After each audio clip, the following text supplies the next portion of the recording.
안녕하세요. 주산학교의 성도님 여러분, 3주 만에 다시 영상으로 찾아뵙는 것 같습니다.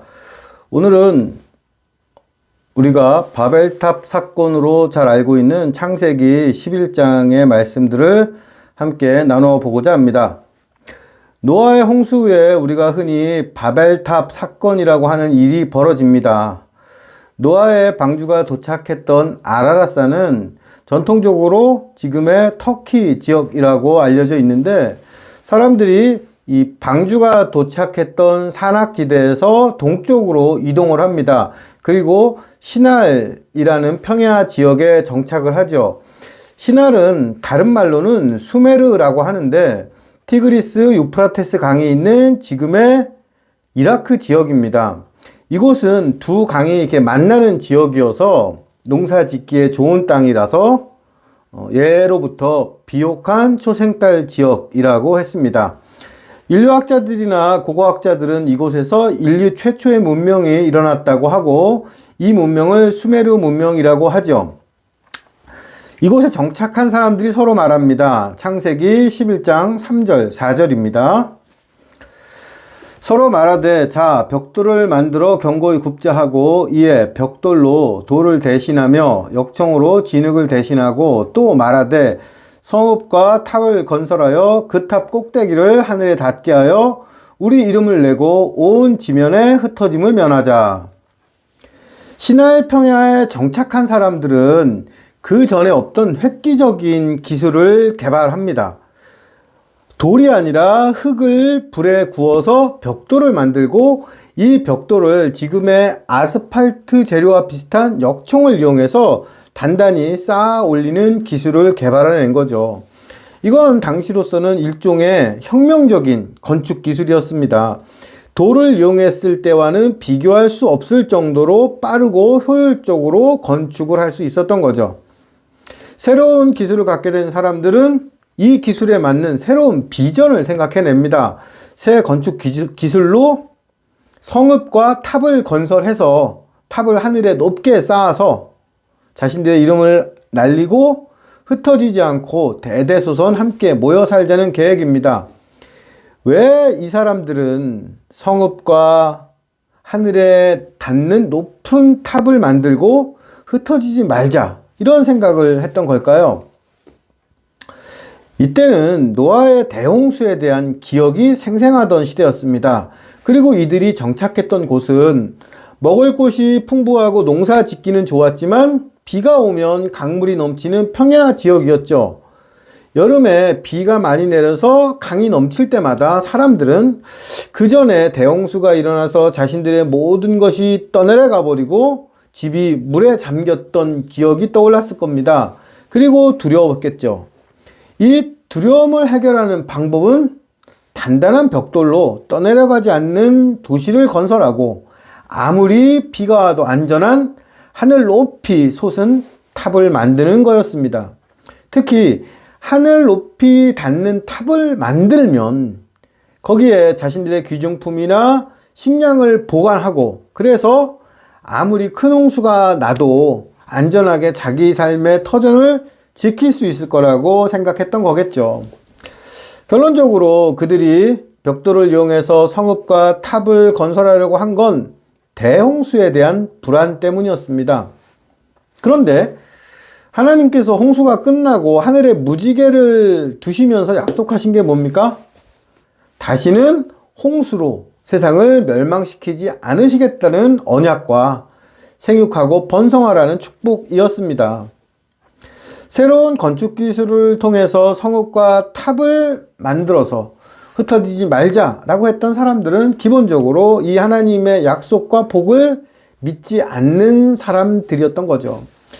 이 사람들이 때가 되면 넘치는 강물을 보면서, 또 계절마다 반복되는 작은 홍수들을 겪으면서 하나님께서 약속을 어기고 언제든지 대홍수로 자신들을 벌주고 멸망시킬 거라는 그런 공포심을 가질 수 있습니다. 하나님께서 이 사람들이 건설하는 성읍과 탑을 보시려고 내려오셨습니다. 이건 의인화된 표현이죠. 하나님께서 꼭 이 세상에 내려오셔야지 인간이 뭘 하는지 아시는 건 아닙니다. 하나님이 보려고 이 땅에 내려오셨다는 말이 갖는 뜻은 인간이 하늘에 닿으려고 탑을 쌓았지만 사실은 그 탑은 하늘에 한참 못 미치는 것이었다. 사람들이 쌓은 탑은 땅에 있는 건축물에 불과했다. 이런 뜻입니다. 그런데 벽돌을 이용해서 성읍과 탑을 쌓는 사람들을 보고 하나님께서 뭐라고 하십니까? 창세기 11장 6절 7절입니다. 여호와께서 이르시되 이 무리가 한 족속이요 언어도 하나이므로 이같이 시작하였으니 이후로는 그 하고자 하는 일을 막을 수 없으리로다. 자, 우리가 내려가서 거기서 그들의 언어를 혼잡하게 하여 그들이 서로 알아듣지 못하게 하자 하시고, 이 구절을 읽고 여호와 하나님이 인간이 하는 일을 막을 수 없는 무능하신 분이고 또 인간을 두려워한다, 이렇게 이해하시면 안 될 것 같습니다. 이 구절의 뜻은 인간의 계획대로 하나님께서 그냥 내버려 두시면, 방치하시면 인간은 걷잡을 수 없이 이 세상을 자기들 마음대로 만들어 나가는 존재이고, 그래서 하나님께서 이 땅의 일에 개입하신다는 그런 의미입니다. 신할 평야에 성읍과 탑을 지은 사건의 그 본질은 사실은 신앙과 권력의 문제예요. 홍수로 멸망시키지 않겠다는 이 하나님의 약속을 믿지 않는 사람들, 믿지 못하는 사람들이 그 자신의 불안을 이용해서 건축을 하도록 사람들을 부추기고 노동력을 동원하는 그런 일이 벌어졌던 거죠. 이 사람들이 어떤 사람이겠습니까? 벽돌과 새로운 건축 기술을 개발했던 사람들이겠죠. 이 사람들은 자신들이 만들어낸 그 기술로 자신들의 이름을 널리 알리고 세상이 자기들을 중심으로 단결하기를 바랬습니다. 이런 사람들이 나중에는 역사에서 왕이나 귀족 같은 권력층으로 나타나죠. 이 사람들이 다른 사람들을 움직이는 수단이 뭐였을까요? 바로 언어였습니다. 언어는 단지 사람들 간의 의사소통의 수단뿐이 아니라 다른 사람들의 생각과 상상을 지배하고 또 이 사회를 조직하는 아주 중요한 도구이기 때문입니다. 지금도 학생들이 좋은 대학을 가고 또 성공하려면 국영수를 잘해야 합니다. 그런데 왜 국영수일까요? 국어, 영어, 수학의 공통점이 뭐겠습니까? 언어라는 겁니다. 국어는 사회 구성원들을 하나로 묶어주는 언어이고, 영어는 세계 최강대국인 미국의 문화를 받아들이는 수단입니다. 또 수학은요, 인류 공통의 과학 언어죠. 이렇게 근대 국가는 국어를 통해서 국민들을 통합하고 강대국의 언어를 통해서 문화를 흡수하고 또 수학을 기본 언어로 과학을 발전시켜 나갔습니다.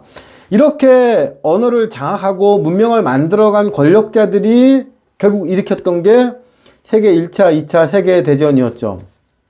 한 족속, 한 언어를 가진 사람들의 생각대로 신할 평야에 성읍과 탑이 완성되었으면 그 다음에는 이 일을 주도했던 사람들이 더 큰 권력자가 되어서 다른 사람들을 지배하기 위해서 무언가 다른 일을 했겠죠. 그래서 하나님께서는 이들의 언어를 혼잡하게 하셨습니다. 언어가 혼잡하게 되니까 공사는 중지되었고 사람들은 흩어졌죠. 그리고 그 사람들이 살았던 신할 지역을 사람들은 바벨이라고 불렀습니다. 바벨은 혼잡해진다, 섞인다, 이런 뜻을 가진 발랄이라는 단어의 명사형이에요. 우리가 흔히 바벨탑이라고 하는데 건설되다 중지된 이 탑의 이름이 바벨탑은 아니죠.